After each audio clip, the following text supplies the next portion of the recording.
Allez, mesdames, messieurs, bonjour à toutes et à tous. Donc, conseil municipal du 7 novembre. Leila Bernard, absente, excusée, pouvoir à Michel Desbrieux. Olivier Biel, absent. Marie Bonnevial. Oui. Bougeot Jean-Pierre. Oui. Jacques Camier. Oui. Chanal Jean-François. Ah, pas vu. Chantal Cheteau. Oui. Francine Comas, alors elle est excusée parce qu'elle elle représente la mairie sur 2 assemblées générales. Donc excusée. Marie-Odile Dalu. Oui. Déry Michel, c'est moi, il est là. Jean Dubuis. Oui. Pierrick Exertier. Oui. Lisa Fabrebac, excusée, pouvoir à Marie Bonnevial. Oui. Gisèle Fourel. Oui. Brigitte Garde. Oui. Jean-Pierre Renseigne. Oui.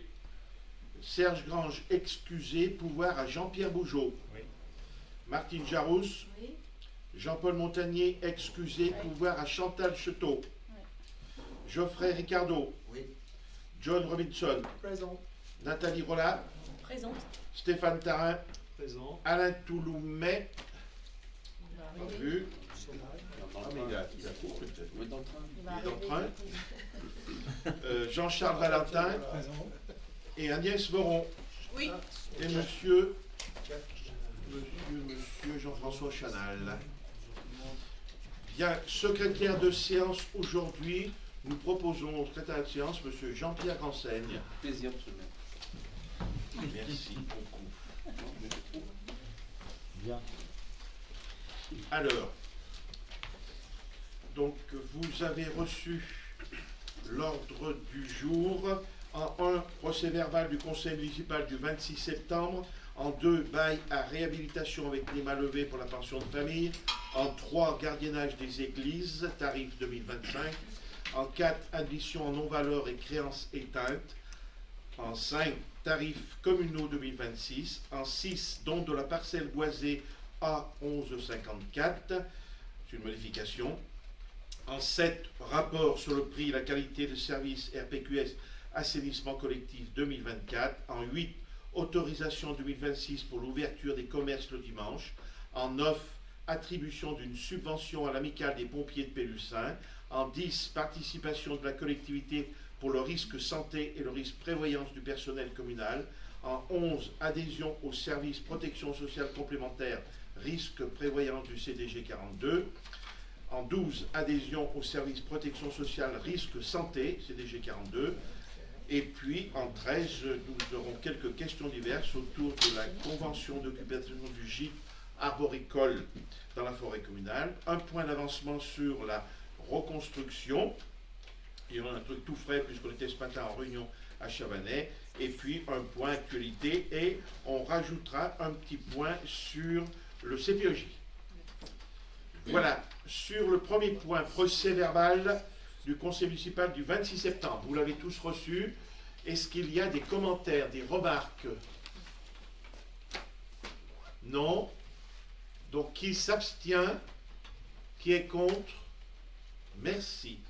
Point numéro 2. Bail à réhabilitation avec des mains levées pour la pension de famille. Il s'agit d'une approbation. Et là, je vais passer la parole tout de suite à Martine. Merci. Et on a en plus une petite projection. Je vais refaire un petit historique, mais pas très long, hein, pour arriver à aujourd'hui à la signature du bail. Donc en 2024, la commune et le CCAS ont mené une étude sur l'état du parc de logement et sur les besoins de la population. Donc cette étude a laissé apparaître qu'il n'existe pas sur la commune de possibilité de logement pour une partie de la population que sont les jeunes ménages, les ménages à faible revenu, les personnes seules ou encore les personnes en perte d'autonomie. Alors après la présentation de différents types d'habitat social, 3 exactement, le groupe de pilotage du tiers-lieu qui est composé, pour rappel, d'habitants, d'associations, d'élus et d'agents, et les membres du CCAS ont validé un projet de pension de famille pour répondre donc, aux besoins qui ont été répertoriés. Donc à partir de là, il y a 2 sites qui ont été identifiés. Donc l'ancienne maison des frères à côté d'Ithirieux et l'ancien centre médico-social sur la place des Croix. Alors ce choix, dans un contexte plus général au-delà de Pélussin, répond pleinement au 2e plan national de développement des pensions de famille qui est prévu sur les années 2023-2027 et qui prévoit d'ouvrir 10 000 places de pensions de famille sur la période à l'échelle nationale, dont 1100 places pour la région Auvergne-Rhône-Alpes. Ce plan s'inscrit dans la logique du plan Logement d'abord, voulu par le gouvernement, et la lutte contre le sans-abrisme. Actuellement, il y a plus de 20 000 personnes qui sont accueillies en France dans ces structures. Il y a beaucoup de demandes et de longues listes d'attente. C'est une solution de logement à l'hébergement précaire. C'est une proposition de logement accompagné à durée indéterminée, proposant un logement autonome et des espaces partagés. Cet accompagnement permet aux personnes accueillies de se poser, de se reconstruire après un parcours de vie chaotique. Donc ça peut être des femmes victimes de violences, des suites de divorce, d'expulsion, de vie à la rue, de faillite financière, d'addiction et sûrement d'autres origines aussi. Alors l'objectif est d'accompagner les résidents vers l'autonomie. Ils sont chez eux, ils sont locataires, ils touchent l'APL. Mais ils ont besoin d'une présence pour les démarches administratives, le lien social à reconstruire, un accès à la culture et voilà, un accompagnement général. Alors le montage d'une pension de famille, comment ça se passe? Donc effectivement c'est une volonté politique. Donc premièrement pour répondre aux besoins de logements sociaux. Donc à Pélussin, bonsoir. Donc à Pélussin, on compte 8,5% de ce type de logements sociaux. La commune dépasse le seuil de 3500 habitants, mais elle n'est pas membre d'une intercommunalité de plus de 50 000 habitants. Elle n'est donc pas soumise à l'obligation SRU. SRU, c'est la loi Solidarité et Renouvellement Urbain, de disposer d'un pourcentage minimal de logements sociaux de 20 ou 25%. Mais rien n'empêche cependant de tendre vers ce minimal imposé par la loi.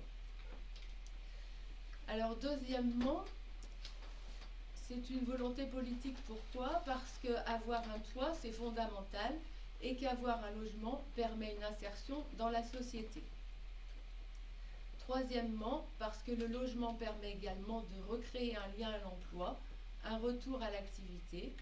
Et quatrièmement, parce que la mixité sociale et culturelle dans la ville apporte une richesse à chacun d'entre nous. Alors le portage financier d'une pension de famille. La répartition des places à créer dans chaque département est faite sous l'égide du préfet de région.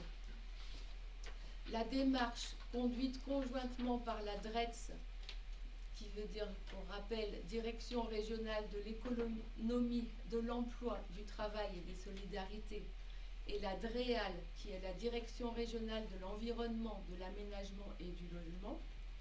Cette démarche donc vise une égalité de traitement entre territoires.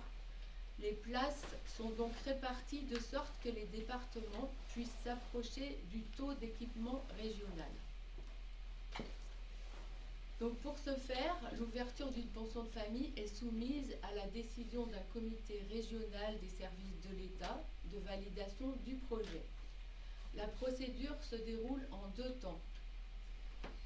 L'avis en opportunité d'abord, par la vérification que la pension de famille répond bien à un besoin du territoire et la validation du projet social, et l'avis en faisabilité ensuite pour la validation du projet immobilier et du montage financier. C'est sur la base de ces avis que l'agrément est donné et que peuvent ensuite être engagés les crédits d'État, tant pour l'investissement que pour le fonctionnement. C'est un propriétaire bailleur social qui agit comme une foncière, qui va s'appuyer sur le gestionnaire pour pouvoir réaliser l'ensemble de la gestion de ce public fragile et qui est là pour faciliter le parcours des résidents. Donc vous avez reçu dans la note de synthèse un tableau chronologique qu'on pourra peut-être afficher, Christelle, où vous avez pu voir dans ce tableau l'organisation de réunions pour monter que l'organisation de réunions pour monter le projet a été effectuée au sein du CCAS, du groupe de pilotage du tiers-lieu, avec des partenaires qui sont les services de l'État, la CCPR et le département, et avec le bailleur social et le gestionnaire. N'apparaissent pas dans ce tableau les réunions qui sont organisées pour donner la parole aux habitants, qui ont déjà eu lieu ou qui sont planifiées. Et ces réunions visent à permettre d'exprimer les craintes, de casser les caricatures et de récolter des informations et de rassurer pour susciter une adhésion du voisinage à ce projet de lien social. Le tableau, on ne va pas le voir en détail là tout de suite, mais on pourra s'appuyer éventuellement dessus pour répondre aux questions ou aux remarques éventuelles par la suite. Donc le projet de pension de famille de Pélussin vise à créer 20 logements de petite taille, c'est des T1 et des T1 bis, en PLAI. Le PLAI, ça signifie le prêt locatif aidé d'intégration. Le projet répond aux forts besoins en logement locatif pour des personnes en situation de grande précarité et il est motivé par la raréfaction des offres de location qui crée une tension forte sur la commune. Actuellement, notre politique de logement social et d'inclusion s'appuie sur 8 logements communaux pour des familles ayant des revenus leur permettant de bénéficier d'aide au logement, ainsi que sur un logement provisoire d'urgence et des possibilités de nuitées d'urgence dans un studio communal ou chez des propriétaires privés avec qui le CCAS a signé une convention.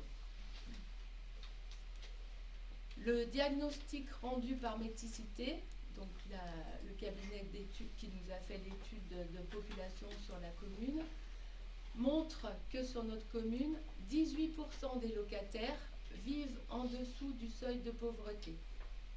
Le seuil de pauvreté qui est de 1 158 € par mois. Et les ménages à faibles ressources ou les personnes seules n'ont plus les moyens de louer.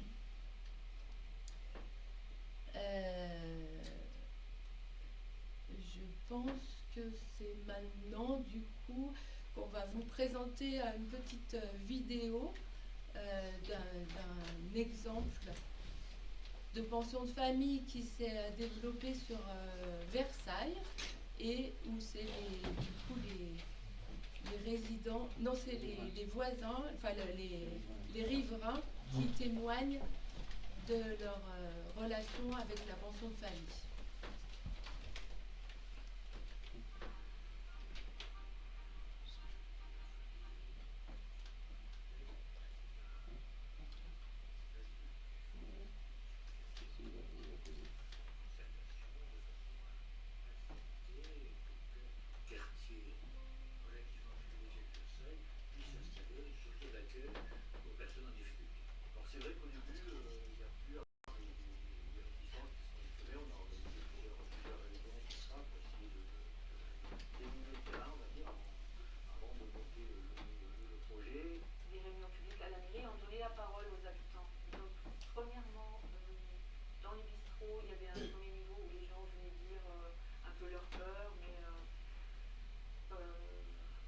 Il va y avoir du bruit, il va y avoir des nuisances, il va y avoir des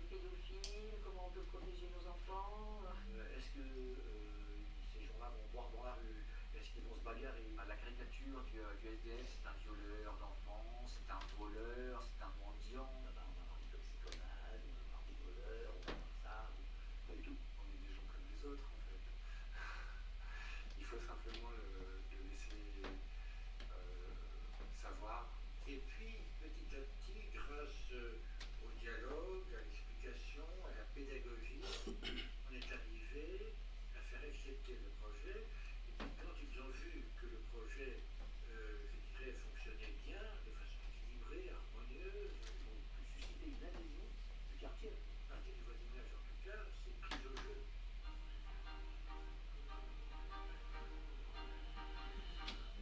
Après, c'est que du commun. Y compris avec les communs, j'ai croisé les habitants pour les voir, qui m'ont dit que tout ce qu'on a, au début on était un peu inquiets. Aujourd'hui on est très contents. Et cette rue où il était rentré, où la majorité des habitants sont des propriétaires, c'est pas bien. Ils étaient dans l'attente de enfin pouvoir accueillir des gens de la pension de famille. Au début, à l'ouverture, on a vraiment vécu ça, les gens qui voulaient offrir du lien social. C'était vraiment super. Nous faisons dans la rue même beaucoup de fêtes. On fait les repas du quartier, tout le monde avait les tables, les chaises et quoi manger. Et chaque fois, les résidents de la maison d'alternative participent et donc on a des échanges avec. C'est vraiment des voisins à part entière. Aujourd'hui je suis là pour manger, je suis très content de manger. Peut-être 7-8 fois par an, je viens manger ici quand on finit.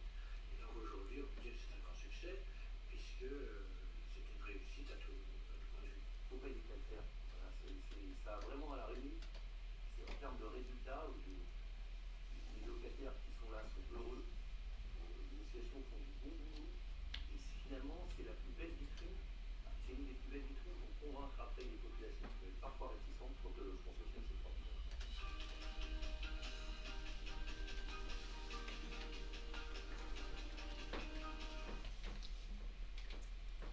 Donc voilà, pour rebondir après sur ces témoignages si vous voulez.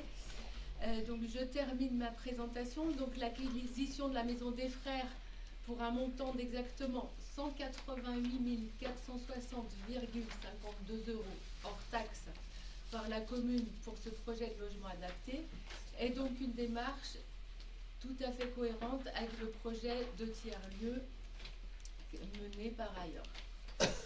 Donc pour aménager et gérer la pension de famille, nous avons retenu à l'issue d'un appel à projet lancé fin septembre 2024 avec une remise des candidatures le 25 novembre 2024, Nema Lové qui assurera la réhabilitation et Agence Solidarité Logement, l'ASL 42, qui est un gestionnaire expérimenté du territoire, qui a des compétences en gestion immobilière, administrative et comptable, mais également en accueil et accompagnement des pensions de famille et en suivi social. Le dossier a été présenté par les porteurs de projet et a reçu au printemps 2025 un avis favorable en opportunité par les services de l'État et de la région. Et récemment, l'agrément a été confirmé par les mêmes services. Ce qui veut dire que l'État a donc validé le projet social ainsi que le plan de financement associé. Donc afin de contractualiser la mise à disposition des locaux au maître d'ouvrage, il convient d'établir un bail à réhabilitation entre la commune et Nema Lové. Un bail à réhabilitation, c'est un bail de nature amphithéotique que nous avons fixé à 40 ans. Les bails amphithéotiques peuvent aller jusqu'à 99 ans. C'est un dispositif qui permet aux propriétaires d'un bien immobilier de le faire réhabiliter par l'opérateur, donc ici Nema Lové, qui le louera ensuite via une convention de gestion, donc ici l'ASL 42. Il décharge la commune du coût et du suivi des travaux, de l'entretien des lieux, ainsi que de la gestion locative. Et donc, il intègre également les charges de copropriété. Donc, vu les articles L252.1 et suivants du Code de la construction et de l'habitation, portant définition et mise en œuvre du bail à réhabilitation, considérant l'avis de la Commission revitalisation du territoire en date du 18 septembre 2025 et du 30 octobre 2025, il est proposé au Conseil municipal d'approuver le bail à réhabilitation avec Némalové, tel que le document joint à la présente convocation, et d'autoriser Monsieur le maire à signer le dit bail. Mais avant, je vous propose d'échanger. Est-ce qu'il y a des questions, des remarques? Oui, Jean. Oui, la première chose, moi, c'est l'appellation pension de famille. Alors, quand on regarde ce qui se fait à Saint-Étienne ou à Saint-Chamond, là, j'ai regardé tout ça, il n'y a pas de famille dedans. Il y a sur les 45 logements, il y a 2 ou 3 dames seules avec un enfant. Tout le reste, c'est des gens seuls, c'est pas des familles. Alors peut-être que c'est leur donner une ambiance de famille qui veut ça, mais le terme pension de famille. Autre chose, c'est une chose qui fait peur à beaucoup de monde à Pélussin, on en parle dans les rues, vous le savez, il n'y a pas de problème. Et je regrette qu'on n'ait pas fait de réunion publique avant de se lancer dans les contrats.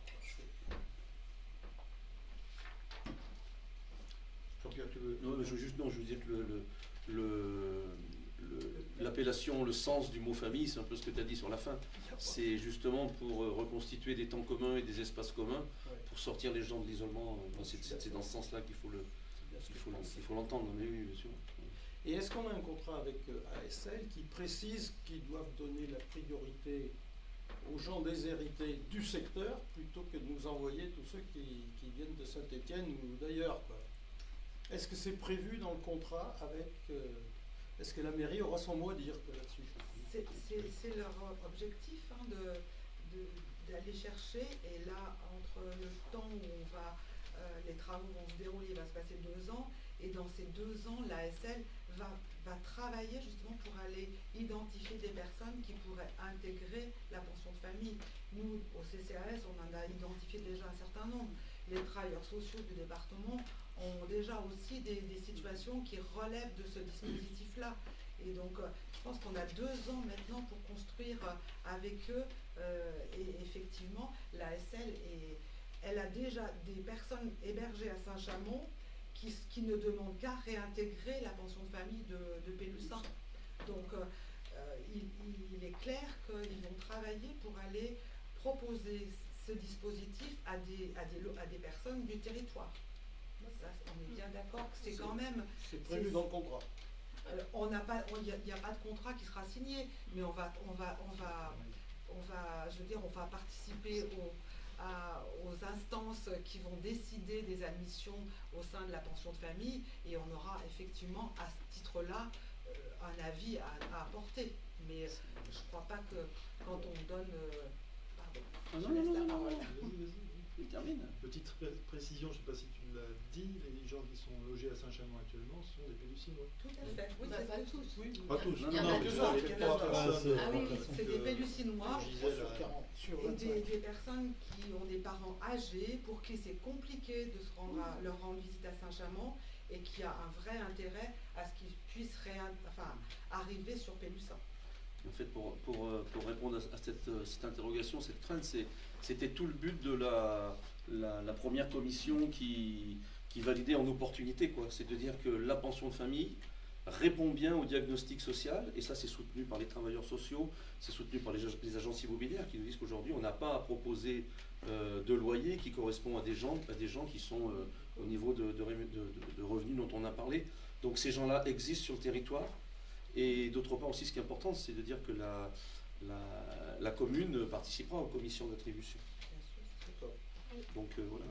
C'est ce que j'allais préciser, en fait, l'ASL, en fait, le partenariat avec la commune et la façon de travailler avec la commune, l'ASL est complètement ouverte à s'il y a convention qui doit se développer ou se mettre en place, il n'y a pas de difficulté. En fait, l'ASL va travailler avec la commune et c'est ce qu'il faut construire, et ça pourra être formalisé ou pas, voilà, comme on le souhaite. Ils sont assez assez ouvert et pour formaliser les choses, ou alors avec le CCAS, enfin voilà, il y a parce qu'il y a plusieurs façons d'imaginer les choses aussi. Est-ce que l'ASL qui va du coup arriver sur le territoire, c'est une belle opportunité aussi, hein, il faut le voir comme ça, hein, c'est-à-dire que du coup on a une association professionnelle du logement et du logement social et qui du coup va arriver sur la commune grâce à ce projet pension de famille et donc du coup va pouvoir aussi développer d'autres actions avec le CCAS, peut-être faire partie du CCAS aussi. Enfin, il y a ce partenariat-là et cette collaboration avec l'ASL reste à construire et va se faire du coup sur ce temps-là, donc la pension de famille, bien sûr.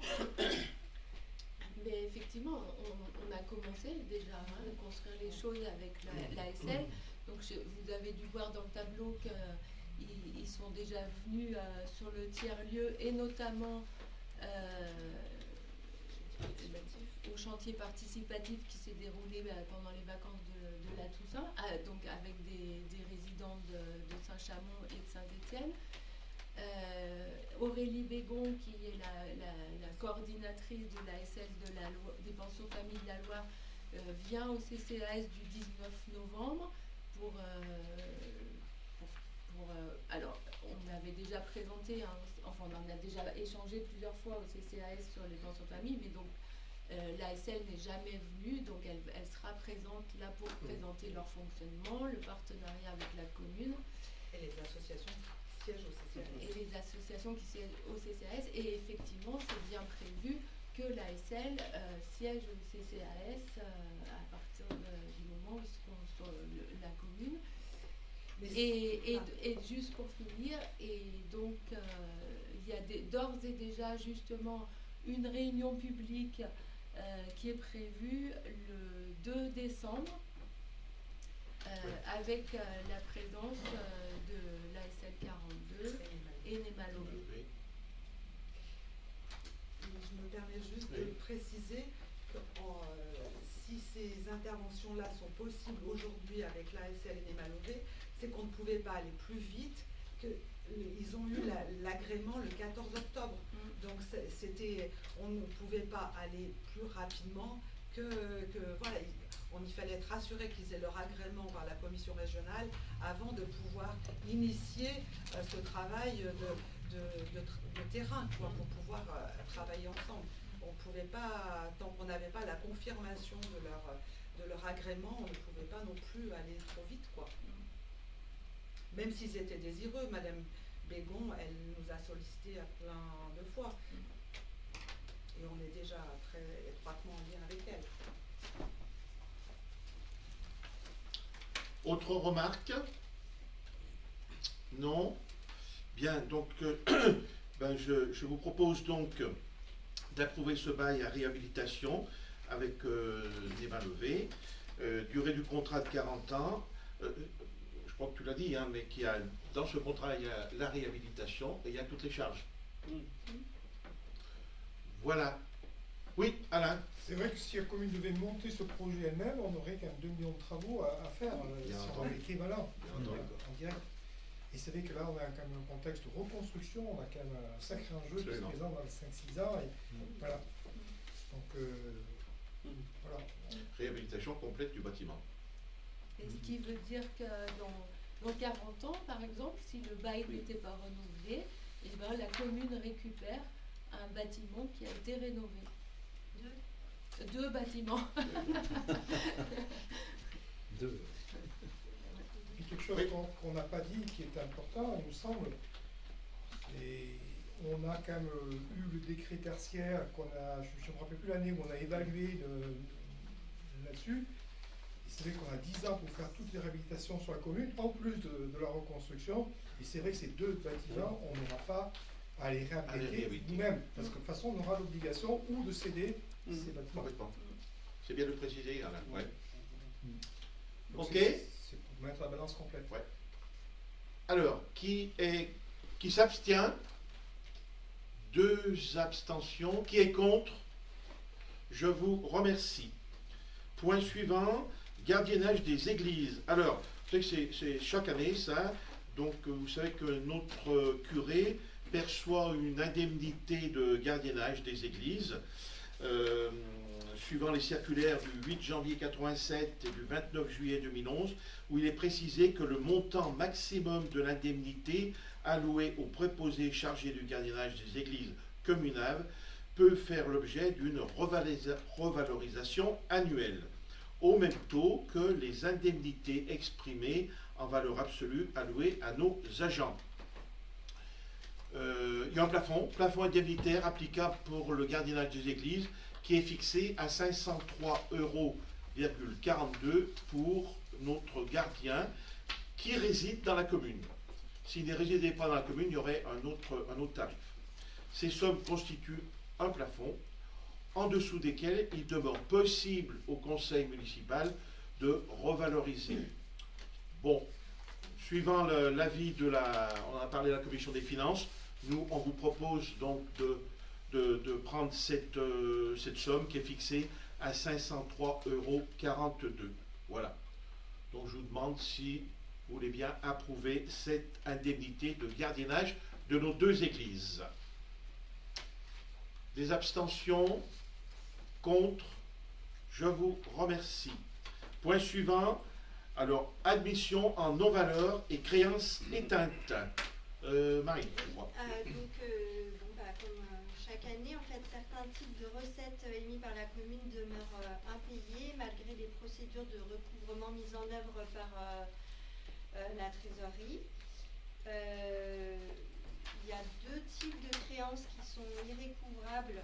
C'est les admissions en non-valeur, qui sont des créances pour lesquelles, malgré les diligences effectuées, aucun recouvrement n'a pu être obtenu.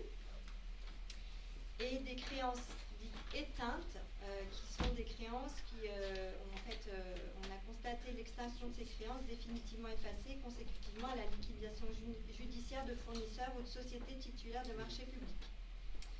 Donc ces créances sont annulées par décision judiciaire. Pour cette année, la trésorerie a demandé à la commune de constater le caractère irrécouvrable de certaines créances, donc qui s'élèvent pour les créances admises en non-valeur à hauteur de 234 € et pour les créances éteintes à hauteur de 148 €. Voilà. Généralement, ça concerne des factures de cantine qui peuvent être impayées, des factures de publicité sur le Pélimag.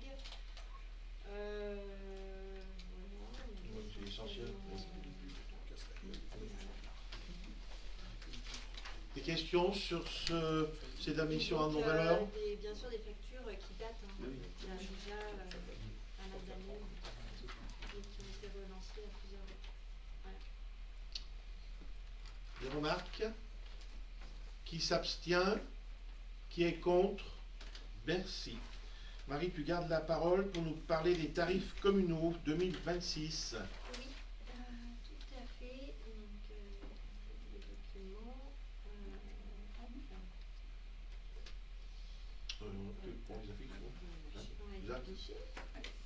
On peut. Non?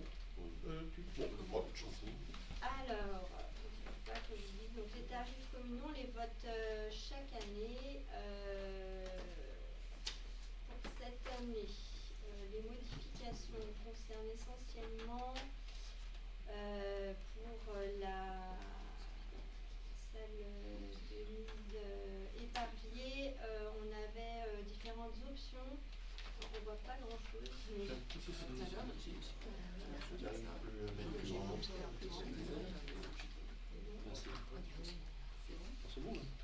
oui, c'est mieux là. Donc, en fait, la proposition que la commission finance fait, c'est de ne pas augmenter les tarifs concernant la location de la salle de mise épargnée. Par contre, en fait, on a adapté un petit peu les forfaits pour ce qui concerne les confirmations les cautions, en fait. Voilà, qui correspondent plus, en fait, pour faciliter le traitement, parce qu'avant, on avait une caution pour la location, une caution pour le ménage, une caution vaisselle, donc ça faisait 3 chèques. En fait, du coup, maintenant, on regroupe, comme ça, on aura besoin de faire qu'un seul chèque et de traiter qu'un seul chèque de caution. en fonction du type de caution. Donc on n'a pas changé le montant. Par contre, on a ajouté des éléments par rapport à la gazinière. Voilà. Et on avait ajouté aussi, là on le voit, si on le voit, la détérioration de l'extincteur. Ça c'est assez nouveau parce qu'en fait ça s'est produit récemment. Dernièrement. On a eu une dégradation de l'extincteur et voilà, du coup on a besoin d'avoir un forfait. Ça arrive effectivement. Détérioration lors d'une soirée. Hein. Ce sera noté sur les conventions qu'on remet à ceux qui réservent la salle. Ça. Il faudra noter. Bien sûr. Ouais. Qu'ils sachent que les dégâts, ils les payent. Quoi. Voilà. C'est ça. Voilà. Il y avait beaucoup de motifs, non, ce qui concerne les salles, on vous propose de ne pas modifier on change le reste. rien. On change rien. Équipement sportif, peut-être non. Là, il n'y avait pas de modification.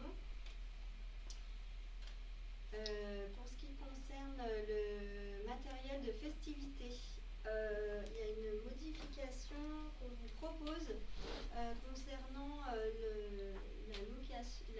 la location en fait et la mise à disposition de tables et de. Là, je le vois pas. Si, voilà. On a rajouté ça. Voilà. Commerce, les fonds de commerce. Ah oui, c'est les barnums. En fait, jusqu'à présent, on n'avait pas forcément eu en plus la demande, c'est pour ça que. Mais on pense, notamment, ça nous semble normal aussi dans notre projet de soutien au commerce, parce qu'on peut avoir la demande de prêter le matériel communal en cas de festivité pour les commerçants. Voilà. C'est le seul, je crois. C'est la seule différence, voilà, d'appliquer la gratuité dans ce cas-là.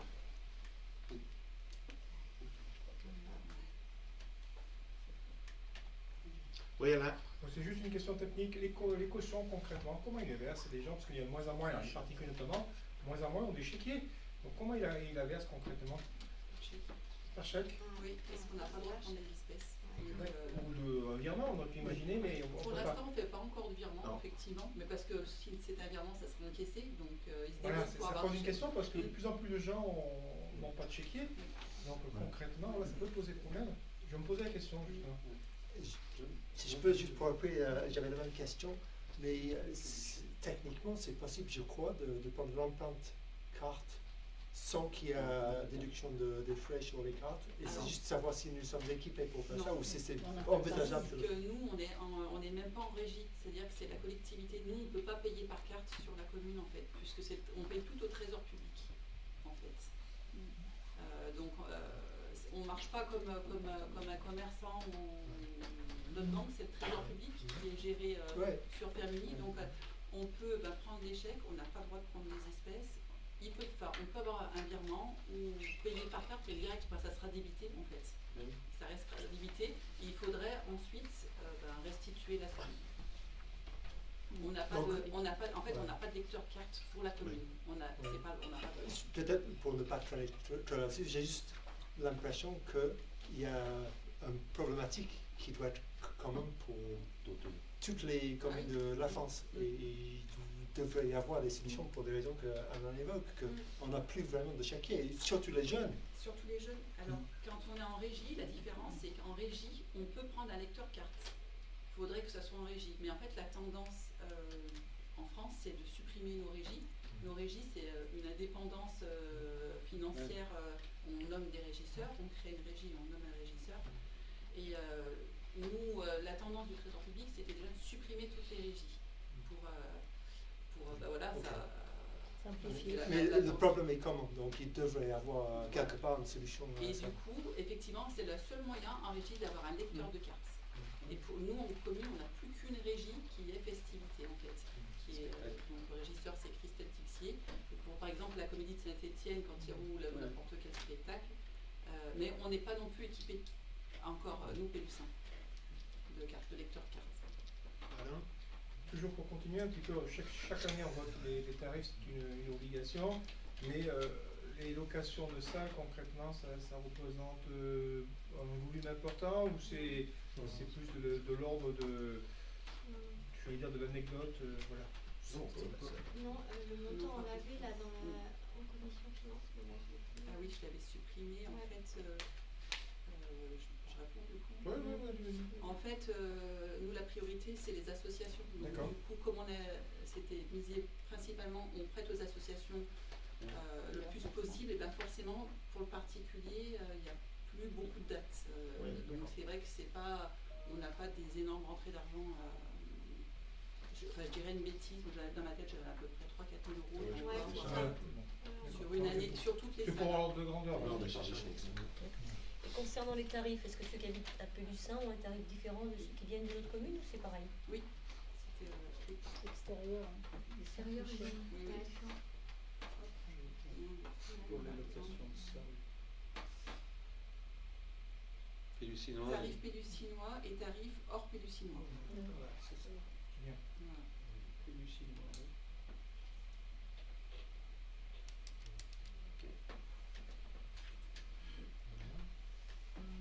D'autres remarques sur ces tarifs? Attends, on n'a pas fini. Ah, t'as encore? Puisqu'on n'a Ah pas bah oui. complètement, On les voyait pas bien. tout ce qui concerne tarifs pour la vogue, les foires, installations ponctuelles, marchés, cirques, Forain, forains, en fait, terrasses, bars, on propose de ne pas apporter de modifications par rapport aux tarifs 2025. 26. Et voilà. Ce qui concerne les cimetières, pas de modification non plus.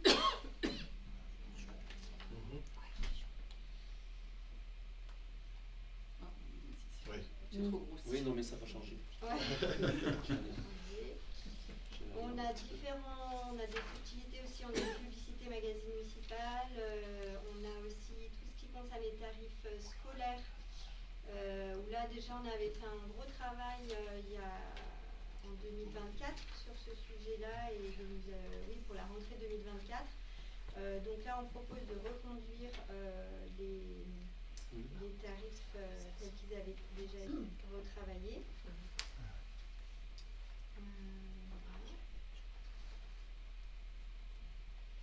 Ah oui, Voilà. effectivement. Et la principale modification on propose cette année, c'est l'augmentation des tarifs assainissement. 5%.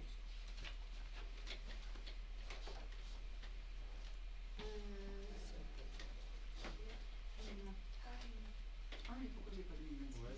Oui. Pourquoi je l'ai pas? Le document, il manque Oui, alors,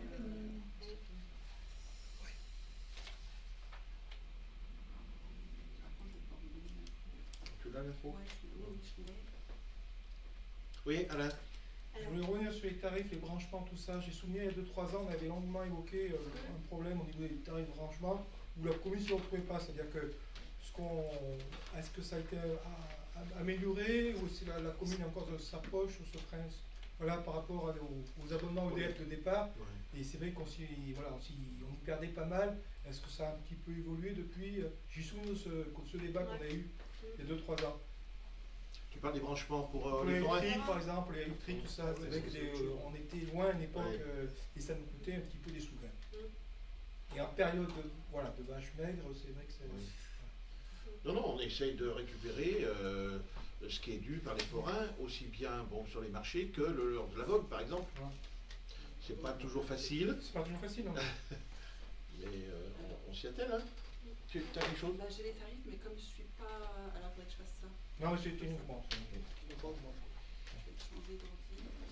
C'est qu'on a eu ce débat il y a 2-3 ans et voilà.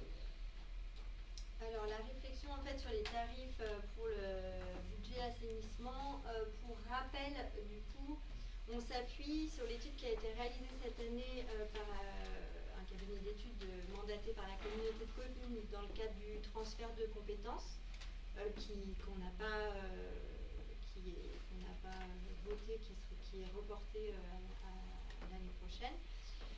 Donc vous vous souvenez, le tarif de Pélussin est très bas par rapport c'est l'un des plus bas par rapport aux autres communes. Ça s'explique aussi parce que nous sommes en régie municipale. Après, c'est aussi, ça s'explique aussi, on a beaucoup échangé avec le cabinet d'études qui a bien étudié le budget assainissement de la commune.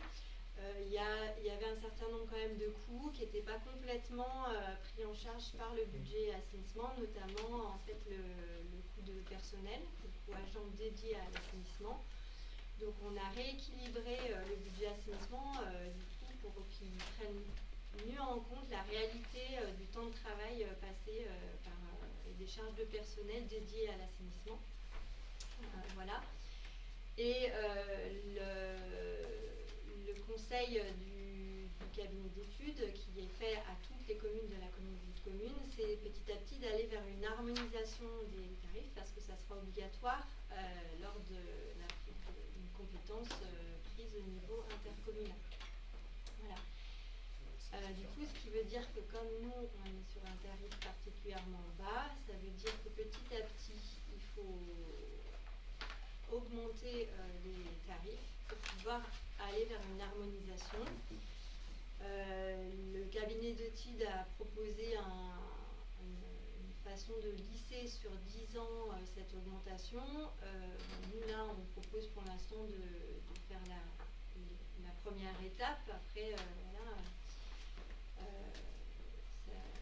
Ça permettra aussi, parce qu'on se rend compte que les investissements à venir, il faut aussi préparer la mise en séparatif et les travaux qui vont être faits sur la rue Antoine Hérault notamment. C'est aussi important bien sûr de toujours, même si ce budget pour l'instant il est pour la collectivité bien équilibré avec un petit excédent, on sait qu'il faut préparer l'investissement à venir en 2026 et 2027 sur la mise en séparatif. Des réseaux. Des réseaux qu'on doit poursuivre obligatoirement, qui est attendu par la DDT notamment, qui nous a été fixé par la DDT. Voilà, donc du coup on a repris en fait pour 2026 le montant en fait préconisé par le bureau d'études et donc ce qui fait une augmentation de la part fixe on passerait de 53 € à 55 € et la part variable donc par mètre cube qui est actuellement de 1,07 à 1,18. Et on reste encore en dessous de largement de ce qui est pratiqué chez les elles sont beaucoup plus proches, elles ont des, je sais pas, je peux citer d'autres communes comme alors après elles n'ont pas un fonctionnement pareil, mais du coup Macla par exemple on est sur une part fixe à 97 € et une part variable à 1. Alors eux, ils ont un fonctionnement un petit peu à 2,11. Ouais. Ils ont un délégataire, alors bon, voilà. C'est vrai que dès qu'on est en délégation, il y a des montants qui sont beaucoup plus élevés. C'est difficile de se comparer aussi aux autres collectivités. Voilà. Si on est sur un équilibre, c'était aujourd'hui, on était avec un système au niveau Comcom, on serait à combien? Est-ce qu'on a une idée de ce que ça donnerait? Est-ce qu'on a simulé? Si on faisait dès aujourd'hui, on disait demain, hop, on est Le rattraper? Oui. Ça donne une idée du delta qu'il y aura. Oui, sur le tableau, effectivement, le lissage, il est. Pour avoir une idée de ce que ça pourrait. L'objectif, alors voilà, de cette étude préconisée, ça serait d'atteindre d'ici 2036 à une part fixe à 80 € et une part variable à 2,54. Mais donc, voilà, Oui, c'est ouais, aussi c'est à rediscuter parce que effectivement c'est probablement dans une vision d'un service assainissement où on a beaucoup de choses qui seraient éventuellement déléguées, voilà, et moins portées en régie, voilà, chose qui coûte effectivement, qui peut coûter plus cher. Est-ce qu'on a une idée quand cette compétence passera à la communauté de communes? Ah, non, là, ce Non. qui a été annoncé pour l'instant au niveau du conseil communautaire, c'est... Non, il y avait, non, en fait, il n'y a pas de date. Ça fait 7-8 ans qu'on en parle, hein, ça. Ah, Oui, Donc, ça fait un petit moment qu'on en parle. ouais. Bien sûr, il y a 10 ans. Ok, t'as encore? Non? T'es au bout? Je suis quasiment au bout. En fait, on ne modifierait pas, par contre, le prix de raccordement, là, Ah oui, le oui. tarif, donc la participation assainissement collectif de 4 400 €. Là, on est dans le tarif préconisé par le bureau d'études.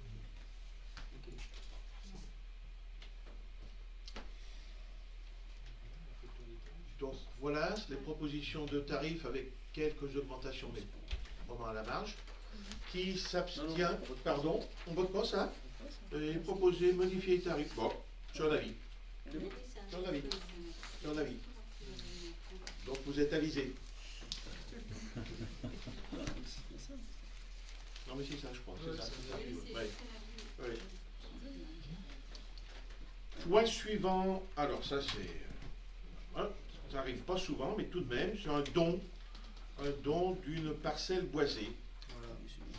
Donc don de parcelle boisée qui a été déjà voté le 11 juillet au conseil municipal de juillet.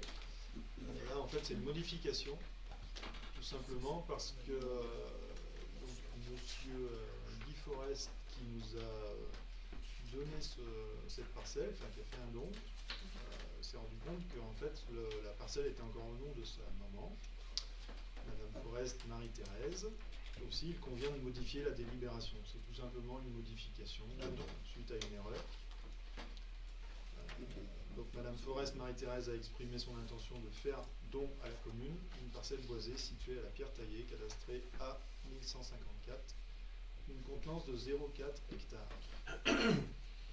Donc, considérant l'avis favorable de la commission patrimoine en date du 23 juin 2025 et de la commission finance du 27 octobre 2025, là où on a repris la donnée, il est proposé au conseil municipal d'accepter le don de la parcelle boisée située à la Pierre Taillée, cadastrée à 1154, je me répète, mais d'une contenance de 0,4 hectares, fait par Madame Forest Marie-Thérèse. Ok.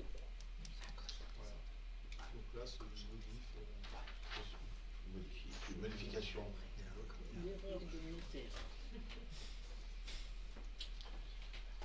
Des remarques sur ce don? Non. Point suivant, c'est un rapport sur... Non, c'est une modif, je ne sais pas si on doit... Alors on reprend une délibération. Qui s'abstient sur ce don de Marie-Thérèse Forest? Qui est contre? Merci. Point suivant, c'est un rapport sur le prix et la qualité du service, donc c'est le RPQS, assainissement collectif 2024. Oui, du coup, donc c'est un document qu'on produit tous les ans. Alors la version que vous avez, qui est transmise au conseil municipal, c'est la version qui est produite automatiquement par la plateforme 6PA. Donc un peu technique, généralement après on met en forme pour qu'après sur le site internet on ait quelque chose d'un peu plus visible, accessible. Là c'est ce qui est un peu transmis officiellement comme ça sur la plateforme à l'agence de l'eau, mais voilà, du coup j'ai fait une petite présentation un peu plus... Du geste. Agréable. Je sais pas pour vous. Voilà, donc l'objectif quand même du RPQS, c'est vraiment de pouvoir rendre compte aux usagers du prix et de la qualité du service rendu pour l'année écoulée. Donc là, on parle de l'année 2024. Alors, donc les chiffres clés de l'assainissement collectif à Pélussin en 2024, c'est 1553 abonnés et 3566 habitants desservis. On a facturé 120 000 mètres cubes. À Pélussin en 2024, pas de changement, toujours 3 systèmes d'assainissement collectif, la lagune à la chaise, le système d'épuration à la viale, le filtre à sable à la viale, et la station d'épuration à la bonnacherie. Voilà, avec donc toujours environ 28 km de réseau aussi qui appartient à l'assainissement collectif, en grande partie séparatif. Voilà, concernant la station de la bonnacherie, donc on a collecté cette année beaucoup plus d'eau. On a eu une année très exceptionnelle en termes de pluviométrie, ça s'est ressenti beaucoup au niveau de la station d'épuration. Et ce qui fait qu'on a eu un taux de déversement, vous savez, c'est la problématique principale de notre système d'assainissement, c'est qu'effectivement on a un nombre de déversements annuels. Alors du coup le déversement, ça veut dire que lorsqu'on a une pluie importante, donc le système ne peut pas tout collecter, et donc du coup il y a une grande partie qui est reversée directement à la rivière sans passer par la station d'épuration, qui permet de protéger la station d'épuration. Donc c'est pas bon, voilà, c'est une pollution directe à la rivière. Voilà, et donc c'est la contrepartie d'avoir un système gravitaire, c'est ce qui fait que notre station d'épuration, c'est super qu'elle soit comme ça en contrebas de Pélussin, voilà, parce qu'effectivement on n'a pas besoin d'avoir trop de postes de refoulement pour ramener l'eau usée à la station.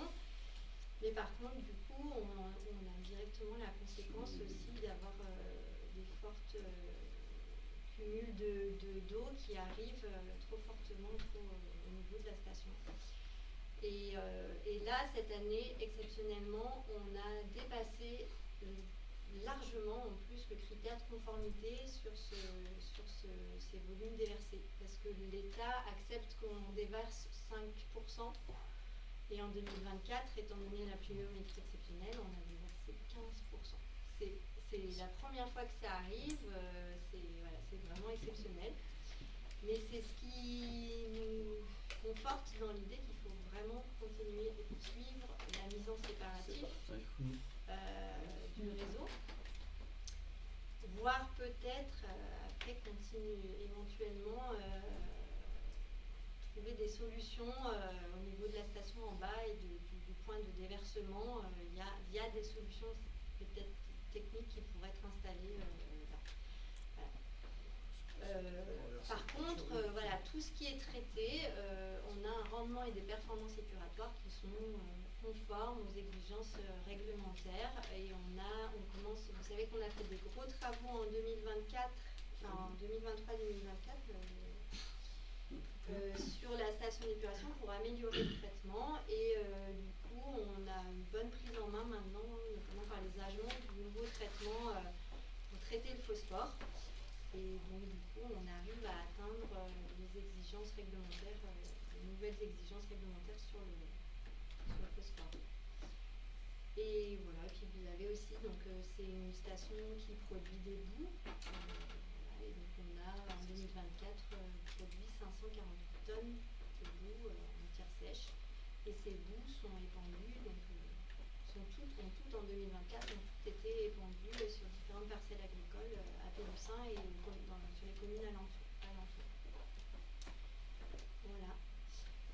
Et je vous ai relisté donc les travaux qui ont été réalisés et les travaux à venir. Donc très prochainement, ça y est, c'est enfin planifié, parce que c'est pas si simple que ça. Il faut remplacer le dégrilleur de la station d'épuration, puisque du coup il a été endommagé lors des inondations le 17 octobre 2024. Et du coup c'est un ouvrage en tant que tel en fait. Voilà, du coup c'est pas un élément qu'on achète et hop là on le change. Voilà, il faut refaire aussi un certain nombre de on appelle ça de maçonnerie, etc. autour. Donc voilà, ça va être fait en janvier normalement. Et puis du coup il y a le projet de mise en séparatif de la rue Antoine Hérault, qui en est en phase, du coup, l'étude est terminée. Elle sera présentée à la DDT, à l'agence de l'eau, fin novembre ou début décembre. On a 2 dates et au département. Voilà, parce que du coup, il y a 2 scénarios. Il faut choisir effectivement par où on commence, par quoi, voilà, c'est effectivement pour pouvoir réaliser ce travail de mise en séparatif. Voilà. Et puis les éléments tarifaires, eh ben, bon, on vient d'en parler. Et puis avec juste pour donner une idée de la principale recette sur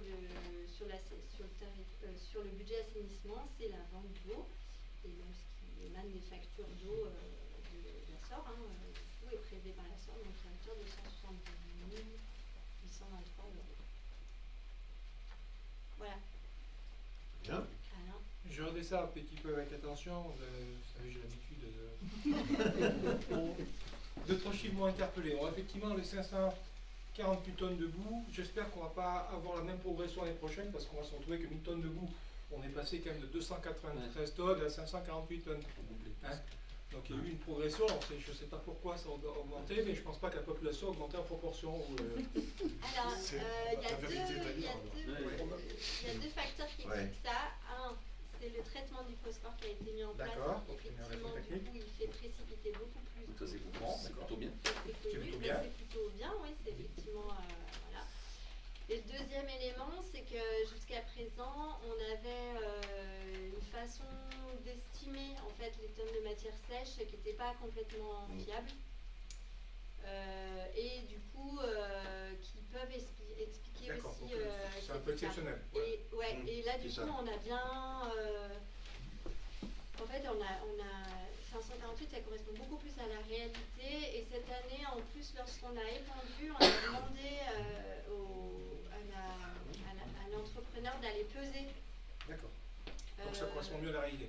À la déchetterie, là, normalement, ils sont allés peser pour qu'on sache exactement et qu'on. Voilà. Par contre, la bonne nouvelle, parce que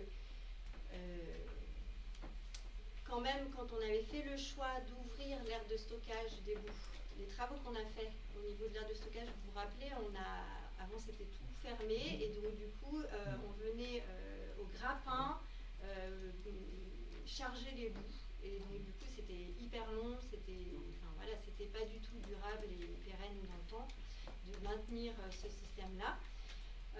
Et donc on a fait le pari, entre guillemets, d'ouvrir l'aire de boue, l'aire de stockage, et donc du coup on a une capacité de stockage un peu moindre. Enfin, voilà, ça réduit. Mais malgré en fait le fait qu'on précipite plus de boue, qu'on ait plus de boue, ça rentre, l'aire de stockage est suffisante. Il y a un deuxième chiffre aussi qui m'a un petit peu interpellé. On a plus 70 abonnements en 2024. J'ai pas l'impression que la population ait augmenté en proportion, parce que ça correspondrait à une augmentation de 150-200 habitants. Est-ce qu'il y a eu des gens qui sont raccordés en plus qui n'étaient pas avant? Il y a des gens qui se raccordent en plus, 70 abonnés en plus. Il y a eu un nouveau lotissement, mais il n'y a pas tous. Oui, mais il n'y a pas 70 logements en plus. Ça m'a posé question. Alors, dans les choses intéressantes, j'ai noté que les taxes avaient baissé. Alors qu'on a plutôt l'habitude que ça augmente, là j'ai noté que les taxes avaient baissé. On est passé d'un montant de 38,50 € pour 120 mètres cubes à 19,45 €. Ça m'a un peu interpellé. On a plutôt l'habitude d'avoir partout des taxes qui augmentent. Ah non, mais ça c'est parce que c'est lié à la réforme. C'est pas la refacturation. C'est la refacturation. D'accord, donc elles sont quand même meilleures. C'est que cette redevance, elle est calculée différemment. Mais de toute façon, il va falloir qu'on en discute à un prochain conseil municipal. Parce que justement, il faut bien l'évaluer, l'estimer, et du coup, il faudra redéfinir ce niveau de redevance. Ouais, le tarif. Bon, j'arrête, c'était ma principale. Non, mais c'est bien. Il était copieux quand même le rapport. Oui, il était bien, hein, il y avait de quoi lire. Hein. Moi, j'avais une remarque, mais c'est sur la présentation officielle. Là. Quand on donne les indicateurs de performance, Alors, bon, ils ajoutent, il y a 3 domaines, là, puis à la fin, moi, je regarde les gros chiffres au début, 38 sur 120, je dis, putain, on est mauvais, c'est pas vrai. Sauf qu'il faut compter les 2 premiers trucs où on a 38 sur 45. Et puis, alors, faut pas compter ça si on a moins de 40 sur 45, et les 60 qu'on rajoute après sont pas pris en compte. Faudrait présenter ça autrement, parce que c'est n'importe quoi. C'est bien pour ça. Page C'est bien pour ça que- 18. C'est pour ça qu'elle a fait une présentation un tout petit peu plus synthétique et C'était page compréhensible. 18. Ouais, non, mais Et c'est tu leur dis là, qu'ils font n'importe quoi. Là, c'est vraiment. Ouais, Ils se foutent de nous.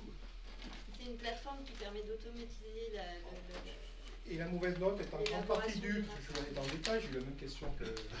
C'est en fait l'indice de connaissance qui nous met une mauvaise note. De notre. C'est pas que le réseau soit mauvais, c'est l'indice de connaissance qui nous met une mauvaise note. C'est vrai que ça peut interpeller quand on regarde ça en détail. Notre réseau. Bien. Euh, Tu veux rajouter quelque chose? En fait, je pense que c'est plutôt les chiffres 2023 là sur le nombre d'abonnés, 1486, c'est plus que ce chiffre-là était pas bon. Oui. D'accord. Et ils ont retravaillé parce qu'on avait un peu signalé la mage là qui nous accompagne nous l'avait signalé et du coup c'est surtout qu'ils ont fait attention cette année, ils ont rectifié. Ouais. Bien. Donc, considérant l'avis favorable de la commission, je vous propose d'approuver ce RPQS assainissement collectif. Qui s'abstient? Qui est contre? Merci. Point suivant, c'est l'autorisation 2026 pour l'ouverture des commerces le dimanche. C'est moi? Non, c'est toi. Ouais. Donc là, c'est pour avis, je précise, on ne va pas voter ce sujet-là. Donc, comme chaque année, hein, l'autorisation pour l'ouverture des commerces le dimanche. Donc, le principe de la réglementation, en tout cas, est posé par l'article du Code du travail. Un article du Code du travail. Donc, le respect de cette règle constitue à la fois une règle protectrice, ça c'est une précision, des conditions de travail et de vie des salariés, et une condition du maintien d'une égalité des conditions de la concurrence entre établissements d'une même profession. En fait, c'est pour que tout le monde soit au même niveau. Donc en fait, il s'agit d'une dérogation à caractère collectif bénéficiant à l'ensemble des commerçants de détail pratiquant la même activité dans la commune et non à chaque magasin pris individuellement. Enfin, c'est vraiment une notion de collectif. Ça garantit une situation de concurrence équilibrée donc pour les commerces. Et pour ce qui concerne les salariés, seuls les salariés qui sont volontaires et qui ont donné un accord par écrit peuvent travailler les dimanches. Et là, c'est l'autorisation du maire qui fait foi. La rémunération, bien sûr, est au moins égale au double de la rémunération normale prévue. Voilà. Et qu'est-ce qu'il y avait d'autre? Donc tout simplement, considérant l'avis favorable de la Commission revitalisation du territoire en date du 30 octobre 2025, il est proposé au Conseil municipal d'émettre un avis favorable pour l'année 2026 à l'ouverture pour l'ensemble des commerces de détail de la commune les 4 dimanches de décembre, à savoir le 6, le 13, le 20 et le 27 décembre 2026. Des remarques? C'est pour l'année prochaine. C'est au 26, ouais, on parle 26. Est-ce qu'il y a des remarques sur c'est ton avis? Non. Point suivant, c'est l'attribution d'une subvention à l'amicale des pompiers de Pélussin. C'est moi, c'est toi, Pierrick? Je peux en dire un petit mot. Allez. Je veux bien. Ouais. Merci. L'amicale des pompiers de Pélussin a sollicité la commune pour l'attribution d'une subvention pour l'aménagement d'un lieu de stockage à la caserne.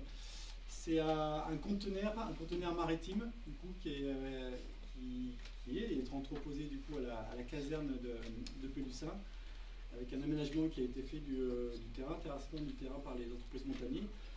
Un coût total de 12 000 et quelques euros, je crois, et l'amicale des pompiers nous demande de subvenir à hauteur de 2 000 euros.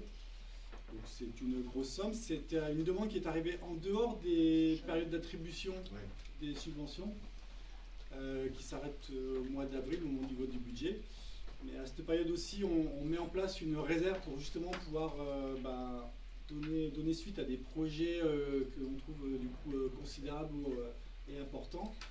Et ce projet-là, du coup, de l'amicale des pompiers, au vu du service public local qu'avaient les pompiers, ça nous a semblé du coup nécessaire en tout cas d'accorder une position favorable du coup du groupe Sarah qui a étudié la demande.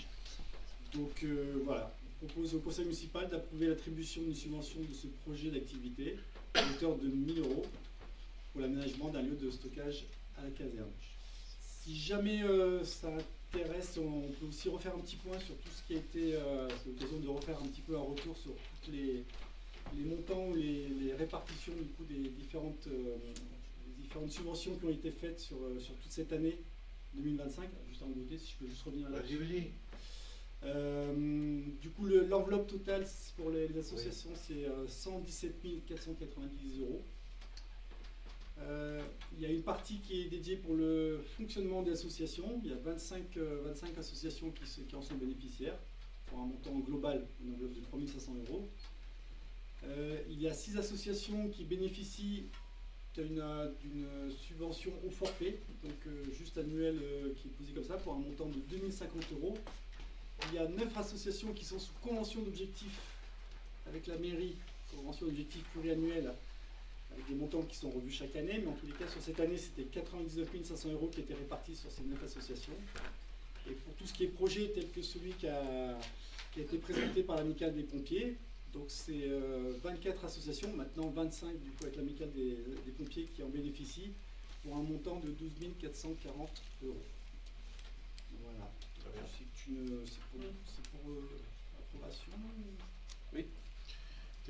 Bien rappelé, hein, Pierre, que cette année on avance les demandes de subventions. On l'avait déjà dit, mais il faut que, bien que ça soit reçu par les associations, puisqu'il faut que les demandes arrivent d'ici la fin d'année. Avant le 9 janvier. Avant le 9 janvier. Les dossiers sont déjà accessibles. Sur le budget, on avait une réserve de 3 460 €. Je vois. Là, on a atteint, on aura tout. On arrivera au top. Ouais. On aura tout consommé, effectivement, avec cette. Si le conseil municipal est d'accord de voter cette subvention, du coup. Ok. Tu fais l'annonce Je sais pas, finalement on a voté là, je sais plus. Non. Qui est contre? Qui s'abstient sur cette subvention aux pompiers? Merci. Ensuite, Agnès, tu vas mobiliser la parole. Un certain temps, participation de la collectivité pour le risque santé et le risque prévoyance du personnel communal. Alors, il y a 3 points là. On est obligé de faire 3 votes, mais je vais faire une explication globale parce que ça me semble plus clair. Vous devez en avoir un petit peu marre. Je vous parle de prévoyance et santé presque à chaque conseil, mais ça fait rien. De toute façon, c'est comme ça que ça rentre.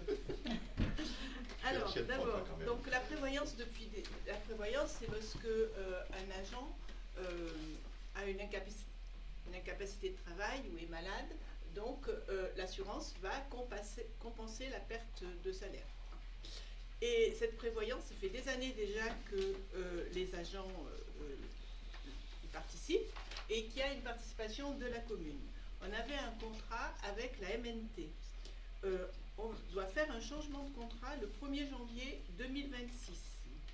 Et du coup, il y a le centre de gestion qui nous propose un contrat avec d'autres communes, donc global, merci, plus intéressant.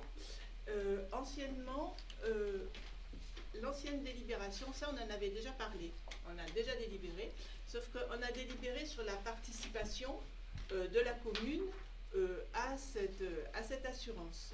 Et on avait modulé ces participations sur les catégories A, B ou C des agents. Or, on a eu un message du centre de gestion dans l'été, là, juillet, août, qui nous disait « Ah non, non, vous ne pouvez pas faire comme ça ». Donc, il faut... alors, on leur a demandé comment il fallait faire. Et ils nous ont expliqué. Donc, Donc c'est impossible maintenant de faire suivant les catégories des agents. Donc pour essayer d'être assez équitable, on est arrivé à un choix de participation selon le revenu des agents, le revenu brut de l'agent de l'année N-1. Voilà. Ça, c'est à la fois pour la prévoyance et pour la santé. Je ne sais pas si on vous avait donné le tableau, là. On avait les tarifs, les Voilà. Ouais. En fait, voilà, s'il y a moins de...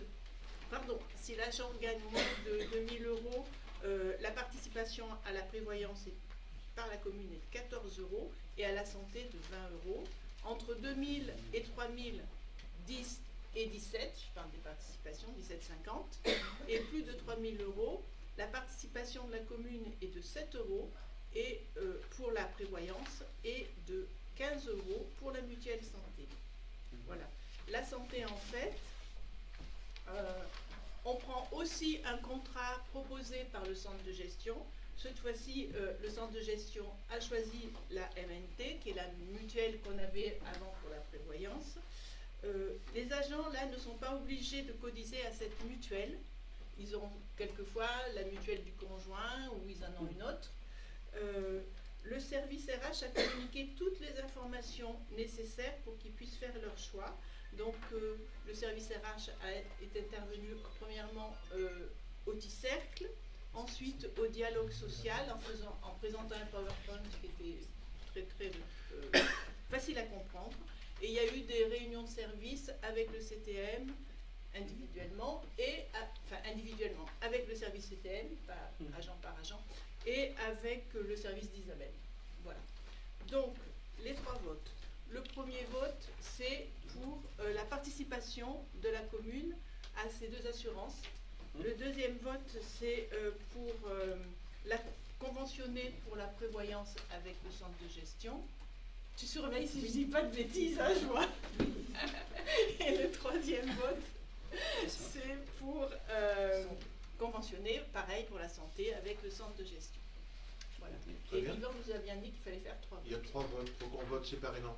Ouais. Oui, Alain. Juste une question technique. Je suis surpris parce que bon, dans la fonction publique d'État, les agents n'ont pas le choix. Il faut qu'ils adhèrent à la complémentaire, comme les personnels de droit privé. Simplement, s'ils ont une mutuelle par ailleurs, par exemple, conjoint qui ont une mutuelle de groupe, là, ils peuvent être exemptés, mais ce n'est pas la même notion. Alors, est-ce qu'ils ont vraiment le choix, c'est pas le choix d'avoir aucune mutuelle qui les couvre, ou est-ce que, voilà, c'est ça la subtilité, c'est pour ça que je suis étonné là. Je suis en plein dedans. Non, c'est obligatoire. C'est obligatoire. Il me semble que c'est obligatoire pour les personnels de droit privé, ça. Mais même pour le personnel. Et même pour la fonction publique d'État, et je serais étonné que ce soit différent pour la. Alors, je suis super étonnée parce que normalement, on n'a pas le droit d'avoir un régime plus favorable que la fonction publique d'État. Donc, mais pourtant, on a bien questionné le centre de gestion parce que, pour savoir si les agents étaient dans l'obligation de prendre cette mutuelle. Et on a eu la réponse du juriste du centre de gestion, mais ça m'interpelle quand même parce que je me dis, normalement, on doit se baser sur ce que fait l'État. Oui. Donc. C'est pour ça que je me posais la question quand j'ai lu, je me suis interrogé. Mais nous, ils nous ont répondu, le juriste si du centre de gestion, la personne qui s'occupe de la complémentaire et de la mutuelle a bien répondu que ce n'était pas obligatoire. Les 2 propositions ne sont pas obligatoires. Mais effectivement, on n'a pas approuvé que le conjoint ou on a une mutuelle à côté. Parce que les enseignants de mon établissement sont obligés de prouver qu'ils sont couverts par ailleurs. Oui. Je suis étonnée que pour l'État ça se passe comme ça, parce que souvent. Par contre, ils ne doivent pas prendre un titre individuel, c'est-à-dire qu'ils sont couverts par leur conjoint, etc. Voilà. C'est ça la subtilité. Voilà. C'est très précis. Ils ne font pas ce qu'ils veulent. D'accord. Mais c'est vrai que c'est étonnant. On faudrait peut-être re-questionner le CDG parce que. Oui, parce qu'il y a quand même eu pas mal de Nathalie a fait beaucoup d'échanges avec le centre de gestion, elle a fait des webinaires, elle a posé toutes les questions qui avaient été demandées par les agents, parce que c'était pour la mutuelle, c'était la chose qui revenait à chaque fois. Et on a bien eu ce retour-là. Donc c'est ce qu'elle a dit au centre aux agents en dialogue social. Parce qu'effectivement, on n'a peut-être pas non plus énormément d'agents intéressés par la mutuelle, contrairement à la prévoyance. Mais quand même, je verrai ça avec Nathalie Delany, pour voir si... Mais, on On vote quand même ça. Ah non, et ça puis change si- rien. D'accord, hein, Ça puis si change on rien. doit revenir, on De toute reviendra. façon, on revotera hein, s'il faut. Alors, on revient parce vite. qu'on en fera l'échec Le 9 conseil. décembre, il y a un conseil. Ok. Alors, donc, ce premier vote, c'est participation de la collectivité pour le risque santé et risque prévoyance du personnel communal. Donc, participation sur donc, ce qu'a dit Agnès. Donc, Les tarifs. ils sont là, hein, d'accord. Moins de 2000 euros, c'est 14 euros brut. De 2000 à 3000, c'est 10 euros. Et au-delà de 3000, c'est 7 euros. Qui est contre? Qui s'abstient? Merci. Adhésion au service protection sociale complémentaire, risque prévoyance au CDG 42 pour le personnel communal. Pareil, les tarifs. Non, j'ai pas les Non, non, c'est pas Oh, pardon. c'est l'adhésion. C'est l'adhésion, stop, c'est l'adhésion. Donc l'adhésion, qui est contre? Qui s'abstient? Merci. Ensuite, adhésion au service protection sociale complémentaire, risque santé du CDG 42 pour le personnel communal. Pareil. Qui est contre? Qui s'abstient? Merci. Eh ben, je crois qu'on a tout voté. Eh bien, on arrive au bout de différentes à l'ordre du jour. On va passer à quelques questions diverses. Un petit point sur la convention d'occupation pour un gîte arboricole dans la forêt communale de Pélussin. Oui, je vais dire un mot là-dessus. Jean-Pierre. Oui, oui, c'est un sujet dont on a parlé beaucoup l'année dernière. Alors, on parlait de cabane perchée. Le terme ad hoc, c'est gîte arboricole. Désolé. Parce que ce gîte avait été fermé pour des raisons de sécurité. On l'avait balisé, on en avait interdit l'accès parce que les arbres sur lesquels il s'appuyait étaient fragilisés, très fragilisés. Ça avait été confirmé par un rapport d'expertise là-dessus. Donc depuis, il y a eu un gros travail de fait par les gérantes de ce gîte-là, c'est-à-dire qu'elles ont revu complètement le projet de ce gîte qui va être déconstruit et reconstruit. Il ne s'appuiera plus sur les arbres, mais sur des piliers dans le sol. Donc ça a nécessité un avis de l'ONF sur les modalités, etc. Donc l'ONF a donné un avis favorable. C'est une construction dont c'est passé par la filière de l'urbanisme et on a eu un accord très récent, dans le mois dernier. Donc la construction de ce nouveau gîte va se faire et du coup on rédige une convention d'occupation parce que c'est dans une parcelle privée de la commune, enfin une parcelle du domaine privé de la commune, donc c'est pas une occupation du domaine public, forcément parce que c'est privé, mais ça nécessite quand même une convention de mise à disposition. Je ne veux pas vous la lire parce que c'est vraiment pour information, elle a été envoyée aux gérantes la semaine dernière, je crois, donc on va sûrement la signer, on espère la signer avant la fin de l'année.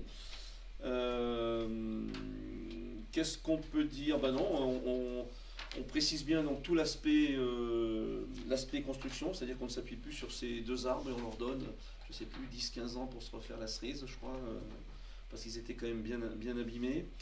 Bien sûr, c'est un espace forestier naturel, donc pas d'électricité, d'eau potable, de chauffage, etc. Qu'est-ce qu'on a demandé? Le permis de construire, donc je vous l'ai dit, il a été obtenu. Et la redevance. Alors là, aujourd'hui, on est sur la discussion de la redevance avec elle. Une redevance parce que c'est une mise à disposition d'un espace privé, donc c'est pour une question de concurrence par rapport à d'autres installations. Mais c'est pas un espace public, donc c'est pas une occupation, c'est pas une AOT, une autorisation d'occupation du domaine public. Donc on a défini une redevance qui se basait sur une part fixe et une part variable fixée à 5% du chiffre d'affaires. Le minimum de tout ça étant de 350 € par an, sachant qu'aujourd'hui on était à 150 € par an et que la convention n'ayant pas été signée, il n'y avait pas de redevance du tout. On est vraiment sur une première année. Voilà, donc le montant total de la redevance ne pourrait être inférieur à 350 €. 2026, effectivement, il n'y aura qu'une part fixe parce qu'il n'y a pas eu d'utilisation en 2025. On avait interdit le site. Voilà ce que je peux vous dire. Après, il y a des conditions qu'on a rajoutées sur les interdictions, les mesures de sécurité en cas d'alerte orange, vent, alerte incendie, etc. Voilà, donc c'est un dossier qui avance, qui était un petit peu souffrant. En sommeil. Donc, même pas, ouais, stand-by peut-être, ouais, il est un peu... Voilà ce que je peux vous dire là-dessus. Parfait. C'est dans le même secteur donc C'est au collège d'Oisieux. d'Oisieux. C'est le même endroit. Ouais. Et bien, les arbres étaient fragiles, on n'a pas peur qu'ils leur tombent dessus. Non, ils ça supportaient craint plus la rien. contrainte en fait. Et voilà. Donc c'est pour ça que le mode de construction a été revu. Un point d'avancement sur la reconstruction. Stéphane, tu fais un petit point sur... On va commencer par la reconstruction au niveau communal. Donc là, bonne nouvelle, on a finalisé 2 chantiers. Donc le pont du Moulin d'Éparvier, qui a été la dernière réunion de fin de travaux a eu lieu cette semaine, je ne sais plus quand, ça passe tellement vite, lundi ou mardi, je ne sais plus. Donc là tout le monde est très content, autant les riverains que la municipalité, la police de l'eau et les Trois-Rivières aussi ont fini avec un avis favorable à ces travaux. Et on va finir par planter, en fait, végétaliser en fait, les berges du ruisseau à cet endroit. Voilà pour le pont du Moulin d'Éparvier, je précise bien. Comme dans l'article de je ne sais plus quel journal où ils sont plantés. Le deuxième chantier, c'est le sentier de la soie, enfin le chemin rural entre la départementale et ça descend où là? Ça descend au pont du Régrillon après. Donc là, il y a une rampe qui a été réalisée sur une portion de chemin qui était très en pente. On a profité des travaux d'adduction d'eau de la Comcom pour pouvoir finaliser ce chantier qu'on avait évalué à un moment donné à minimum 20 000 voire jusqu'à 50 000 euros suivant les travaux qu'on allait réaliser pour accéder à une habitation. Et là, suite à la catastrophe naturelle et aux travaux de la Comcom, on est à un coût de 8 000 euros au final. Donc la complémentarité, on va dire entre les deux chantiers ont permis d'avoir un coût bien moindre. Donc ça c'est pour les travaux finis.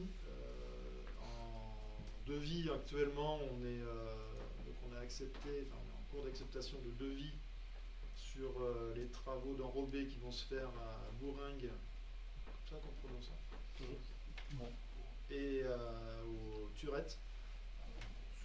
Donc là c'est la route carrément qu'on refait sur des grandes surfaces.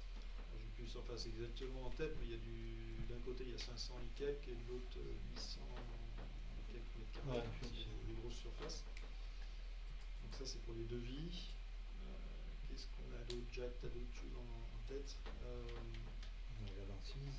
En fait, je reprends La Valancise, peut-être. Oui. Le carrefour le carrefour de la Valancise. Donc là c'est l'étude qui est en train de se lancer. On a des rendez-vous pour la première réunion de lancement des travaux avec le bureau d'études, les riverains.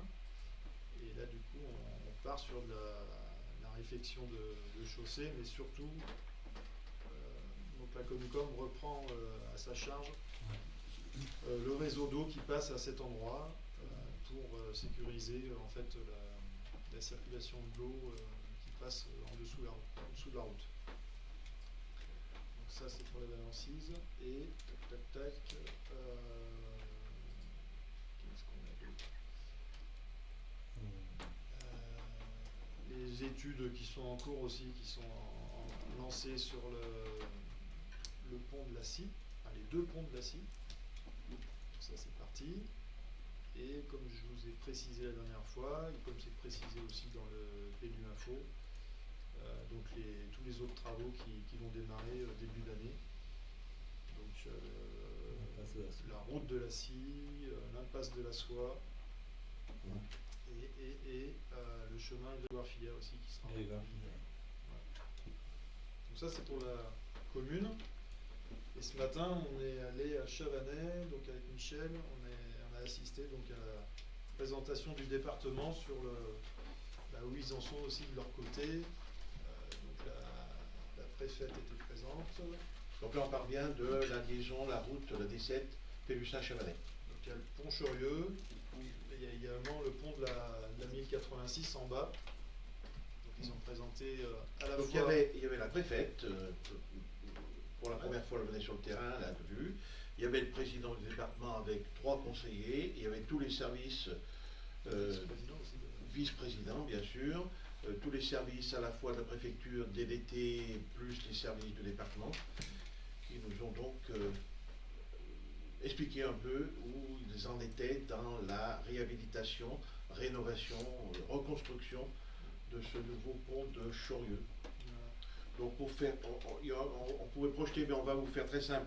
En fait, il faut savoir que ça a duré on sait qu'il y a eu beaucoup d'études de fait. Dans un premier temps, ils ont été obligés de refaire, parce qu'il n'y avait pas que le pont qui était effondré, il y avait aussi toute une série de murs de soutènement tout le long de la D7, et ils ont refait 8 portions de murs de soutènement, pratiquement sur 1 kilomètre, et tout ça, ça a coûté 541 000 €. Donc ça, c'est fait, c'est acté, c'est prêt.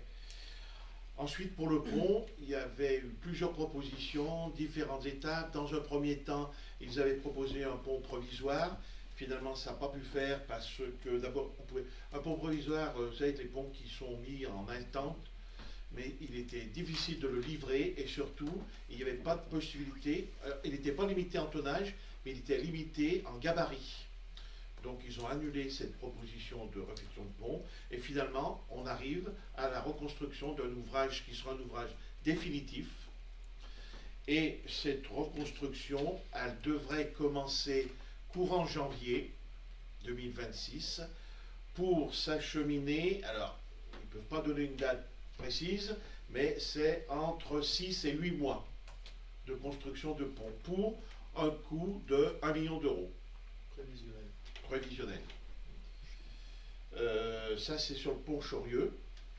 Sur le pont de la Valancise, alors lui, le pont de la Valancise, il n'est pas reconstruit entièrement, parce qu'il est en partie récupérable, mais il y aura une coque de renforcement qui sera sous les voûtes. Il faudra refaire entièrement l'étanchéité du pont, et il faudra protéger les fondations des piles qui reposent sur des pieux en bois. Tout ça, ça sera étalé sur une dizaine de mois de travaux, mais avec au moins 2 fermetures complètes. Et là, c'est très compliqué. Les gens, ils n'ont pas bien compris pourquoi, mais il y aura une fermeture complète qui pourrait être de 2 fois 2 mois. Donc ça, quand ils ont dit ça, vous imaginez que ça a été mal reçu par les artisans, par les commerçants, par les agriculteurs, bref, c'était un peu compliqué. Donc, il faut entendre, le département dit on fait comme on peut, on fait ce qu'on peut, on ne peut pas faire mieux. Et donc, il y aura un groupe de travail qui va être constitué, un groupe de travail qui sera constitué à la fois de l'État, des services de l'État, du département, des personnes concernées et des 2 mairies. Une première réunion de ce groupe aura lieu en décembre. Parce que pour l'instant, ils sont dans la phase, pour le pont Chorieux, d'appel d'offres pour les entreprises. Théoriquement, ça dure 5 semaines. Donc, les entreprises donnent leur réponse, et là, ils ont accéléré, ils leur donnent 3 semaines pour répondre. C'est pour ça que la réunion, elle est repoussée quand même à décembre, parce qu'on va rien pouvoir faire dans les 3 semaines à venir. Donc ce matin, il y avait une bonne représentation des commerçants, des artisans, des agriculteurs, bref, qui se sont manifestés de manière tout à fait acceptable et correcte, et qui ont été, je pense, entendus. Ouais, John.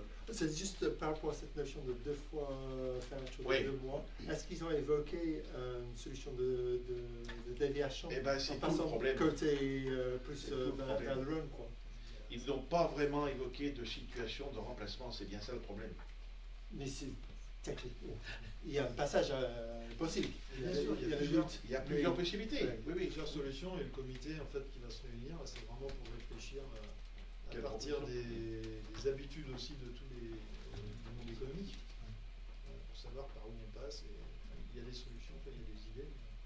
que ça soit cohérent et concrétisé. Alain ? Donc, j'ai refait une synthèse que j'aime bien avoir des données claires, c'est-à-dire concrètement, on peut espérer fin 2026 que tout soit réglé, à peu près. Je résume un peu vite. Oui, t'as raison, c'est courant On 2026, Voilà. théoriquement les travaux seront... Voilà. Une remarque, parce que bon, je prends les deux côtés, je prends surtout la route des Vignes. Début de semaine, j'ai encore croisé, pas un semi-remorque. Bon, j'avais déjà croisé un porte-char à la montée de Chavanais. Cette fois-ci, j'ai croisé comme un camion remorque. Alors, peut-être il n'était pas très lourd, mais c'est du volume en général. Voilà, il est passé dans Chavanais, puis Nantes. Alors, le mieux, c'est quand même qu'effectivement, il y a des petits travaux qui étaient engagés pour stabiliser les côtés, donc ça sécurise un petit peu. Mais ça reste, voilà, ça va rester compliqué. Encore, voilà. Bien sûr. Complètement. Mais le maire de Chavanais, dis-moi, il est désespéré, hein, parce que vous savez que toute la route des Vignes, elle est pratiquement sur Chavanais, hein, essentiellement sur Chavanais. Donc il y a eu déjà des premiers travaux côté FEC, qui sont des travaux de renforcement, on va dire, des accotements. Et là, la communauté de communes a participé, puisqu'elle a donné 25 000 € pour aider à consolider ces accotements. Mais ça va être à refaire d'ici 1 mois ou 2 mois, c'est sûr. Et là, ce qui se passe aujourd'hui, et heureusement, il y avait la gendarmerie, il y avait les gendarmes, dont les gendarmes mobiles, qui se sont vraiment engagés de manière forte à être très présents et à verbaliser les camions qui ne respecteraient pas. Et c'est ce qui se passe aujourd'hui. Hein. C'est limité à 3,5 tonnes, il faut quand même savoir, d'accord? Or, il y a des camions de 19, 20, 30 tonnes qui passent et qui dégradent. Ce matin, pendant la réunion, petite anecdote, on a vu une semi passer sous les fenêtres de la mairie, on l'a vu repasser dans l'autre sens 10 minutes après, donc il a fait demi-tour vers la halle de Chavanais. Il arrive à faire demi-tour. Toutes les semaines, moi j'ai un semi qui est coincé à la D86. Mais hein. c'est classique pour tous les jours. Moi j'ai quand même croisé, il faut le faire, hein, un porte-char il y a 3 mois. Un porte-char, c'est pas n'importe quoi. Hein, ceux qui connaissent un peu les véhicules lourds, on est sur du porte-char quand même, la montée de Chavanais quand même. Alors, donc, non seulement ils n'ont pas le droit, mais en plus, ce qui se passe, c'est que comme ils sont obligés de faire des demi-tours, et que bien sûr c'est pas prévu, et ils démontent tout, ils cassent tout, des parapets, et même au niveau des écoles à Chavanais, ils estiment qu'ils sont plus en sécurité. Quand ils font sortir les enfants, il y a des camions qui arrivent et qui font demi-tour là où ils ne font pas. Enfin, c'est vraiment un gros souci. Hein. On a eu, moi j'ai noté quelque chose, et je pense que s'il nous l'a dit, c'est que on avait déjà entendu, il y avait les transports Champagne que vous connaissez, qui sont sur Pélussin, et qui eux ont, je ne sais plus combien il y a de camions, une vingtaine de camions, ils sont extrêmement concernés parce qu'ils sont obligés de faire des grands détours pour regagner. Monsieur Champagne nous a dit qu'il perdait actuellement 7 000 € par mois dû à des grands détours. Donc je voulais dire un tout parce que ce matin c'était largement évoqué qu'il fallait absolument soutenir tous nos commerces, c'est-à-dire qu'aujourd'hui il faut acheter en priorité sur nos commerces locaux. Je crois que faut acheter local, voilà, pour encourager ce petit commerce et puis faire travailler de manière encore plus qu'avant nos commerçants. Ils ont vraiment un vrai grand besoin. Donc allons chez nos commerçants locaux. Est-ce qu'il est prévu de diffuser l'information que vous venez de partager? Alors, il y aura un communiqué du département. Officiel. Qui serait sur EduWeb peut-être? C'est ce qu'on fait, ouais. Ouais, On relaie la commune de Chavanais, la commune de Pélussin, puis il peut y avoir aussi, il y a d'autres communes de la Comcom qui ont EduWeb qui le relaient aussi. Après, le PowerPoint de ce matin a été déjà relayé, diffusé, aux commerçants. Ouais. Donc ça va. Nous, on va le faire diffuser, au niveau du conseil municipal. Ça concerne toute la population. Oui, bien sûr. C'est marrant parce que tu disais nos commerçants, ça les arrange qu'on puisse plus descendre chez Leclerc. Non mais on fait plus facilement les courses à Pélussin même. Pas sûr qu'ils le voient comme ça. Que descendre dans la vallée. On va gagner ça. C'est ce que je constate.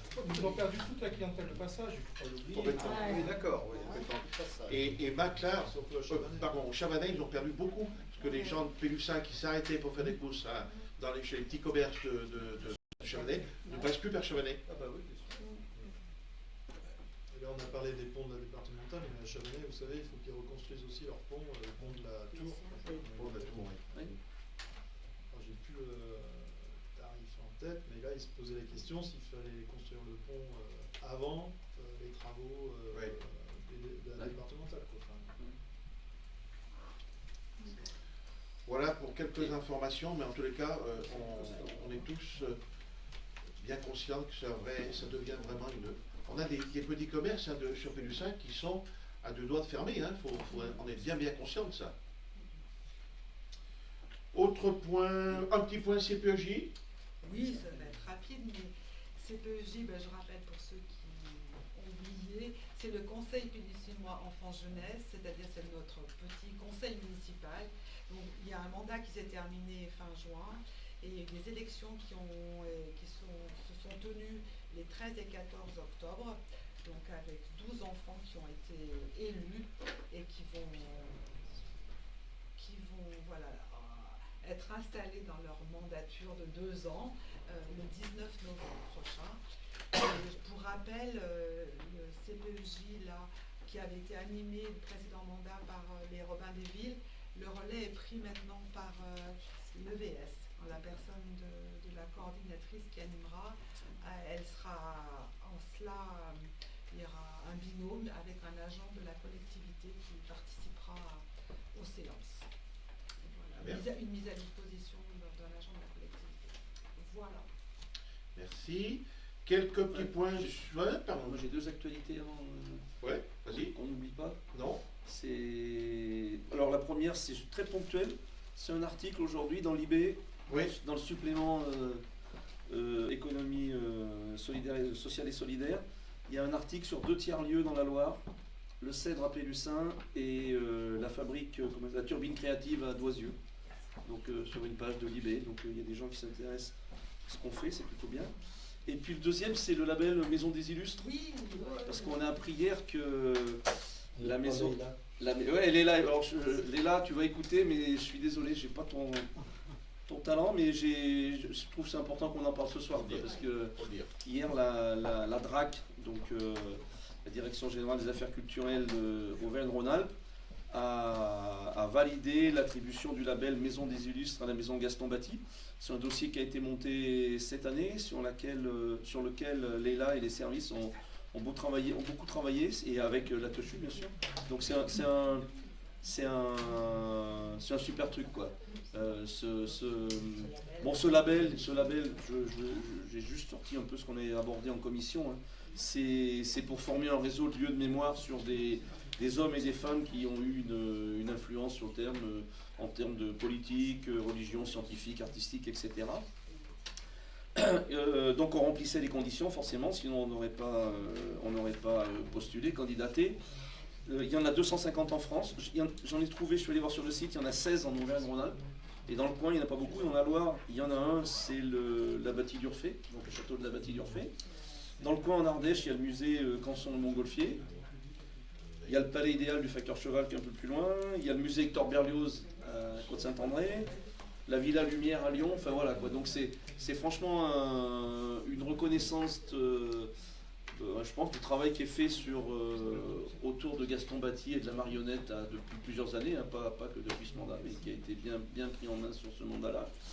Et c'est quelque chose qui ensuite est assez porté dans les guides. Moi je sais que je ne savais pas ce que c'était, le label voilà, Maison des Illustres, mais je voyais ça dans les guides et ça incite toujours, quand tu te balades quelque part, d'aller voir ce que c'est. Donc voilà, c'est ça. Donc Léla, quand si tu écoutes le truc... elle a beaucoup donné. Merci. Ça va nous imposer certaines contraintes pour gérer. C'est-à-dire d'accueillir des gens. Est-ce que ça impose de faire des choses spéciales? Que ce soit ouvert 40 jours par an. Oui, il y a des mais c'était déjà le cas, parce que pour candidater, il fallait être ouvert 40 jours par an. Non, mais c'est... 2 ou 3 rendez-vous à ne surtout pas oublier. Je dois rappeler que le 11 novembre, c'est la fête de la pomme. Alors c'est un grand moment, bien entendu. Et nous aurons l'honneur d'avoir Madame la préfète qui vient nous voir. Il y aura le président du département, il y aura bref beaucoup de députés, sénateurs, sénatrices. Voilà. À 16h30, on accueille tous ces gens-là sur la place au stand de la mairie. Et après, à 17h, il y a Madame la préfète qui arrive, il y aura toute une petite série de discours sur la place de la mairie. Voilà. Mais La mairie. sur la place des Croix, sur le stand de la mairie. Ah oui. Voilà. Et puis, est-ce le que- marché de Noël le 7 décembre. Même si c'est qu'en décembre, on aura eu un conseil d'ici là, mais quand même, notez-le. Marché de Noël le 7 décembre. Et le 8 décembre, juste derrière, eh bien, grande fête avec illumination et feu d'artifice. Au parc Gastombati. C'est une grande année. Et le Voilà. 9 décembre, Qui est le lendemain du 8. voilà, Nathalie qui va nous dire quelque chose. Oui. Le 9 décembre. Oui, moi j'ai des petites choses à vous dire concernant les festivités de Noël et Ah oui, vas-y, par vas-y, rapport à nos Nathalie. seniors. Donc vous savez que chaque année ils ont le choix entre un colis de produits locaux, des bons cadeaux d'une valeur de 30 €. Ils ont aussi le choix de participer au repas de l'amitié qui se tiendra le 11 janvier 2026 à la salle d'Élysée-Parvier. Très bien.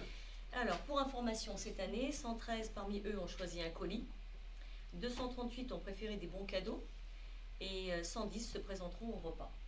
Et aussi, il faut savoir que 52 parmi eux font don de leurs cadeaux au CCAS.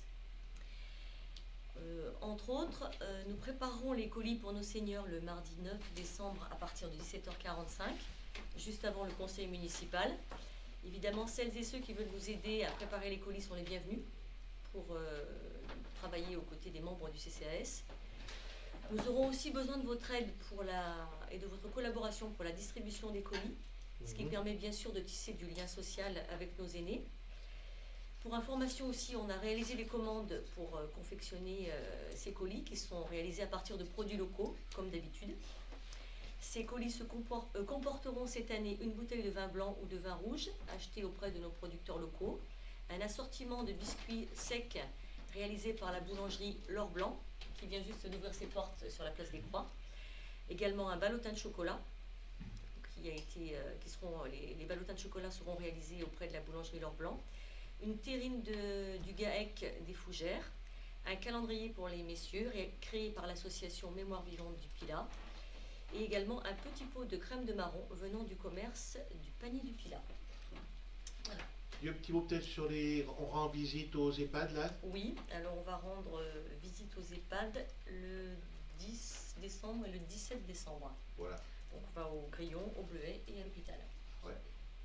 On m'a rappelé, parce que j'ai vu les gens du Grillon, qu'il C'est fallait. inscrit sur l'agenda. Ouais, dans les ballotins, il fallait surtout pas mettre des. Parce qu'une année, il y a des bonbons, et les anciens, ils ont pas aimé dans les bonbons. Non, ils vont pas rigoler. Non, il y a que des On m'a dit chocolats ça. dans les ballotins. Bon, je sais pas. Ça leur fait On va mettre des caramels. Des caramels, des caramels. Ah oui, il y a des chocolats. Hein. C'est des chocolats, j'ai dit que c'est des chocolats. C'est pas chez nous. Hein. Les communes voisines. Oui, il y a des communes qui viennent apporter. C'est vrai, leurs t'as raison, t'as raison. résidents. Donc, ça, c'est- Bien, Voilà. est-ce qu'il y a d'autres, tu veux rajouter des choses? Non, c'est bon, j'ai fini. moi. Est-ce qu'il y a des gens qui veulent rajouter quelque chose? On reste là-dessus. Et prochain conseil municipal, le 9, Décembre. 18h30, même lieu. Ah oui, mais c'est un mardi. Oui. C'est un mardi. Pour être là, à l'heure.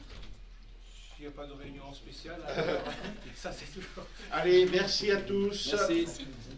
Et bon